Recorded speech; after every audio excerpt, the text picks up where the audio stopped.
est très faible.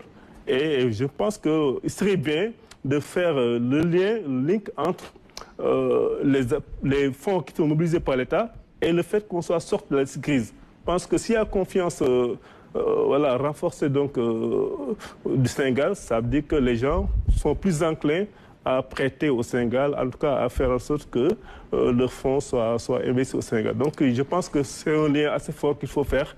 Donc le risque est réduit et ça renforce la crédibilité du Sénégal. Le risque pays est certes réduit, mais quand on voit ce qui se passe comparé à l'actualité dans notre pays de la CENTIF, est-ce qu'il n'y aurait pas de conséquences néfastes sur notre pays de se retrouver encore sur cette liste ou pas? Non, je ne pense pas. Je ne pense pas parce que, en fait, dès l'instant que le risque est réduit et que la CENTIF fait son travail, ça montre qu'on est vraiment en train de lutter constamment contre le blanchiment, contre tout ce qui est criminalité financière. Donc, c'est vraiment positif à ce niveau-là. Et vous lancez un plan stratégique 2025-2029. Quelles seront les priorités et les grandes orientations de ce nouveau cadre de pilotage? Effectivement, on avait un plan stratégique pour les 5 dernières années, donc 2020 à 2024. Donc le nouveau plan, 2025 à 2029.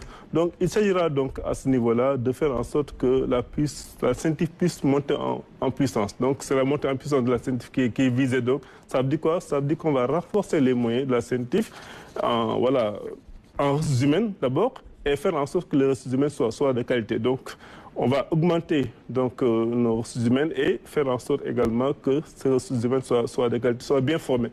Et l'autre aspect également, c'est de faire en sorte que l'outil informatique prenne vraiment de l'envol, en tout cas soit bien utilisé en tout cas, au niveau de la CENTIF. Donc c'est vraiment, s'il y a 2 axes à mettre en œuvre au niveau de ce plan-là, c'est vraiment à ces 2 niveaux-là. Donc faire en sorte que tout ce qui est ressources humaines soit renforcé.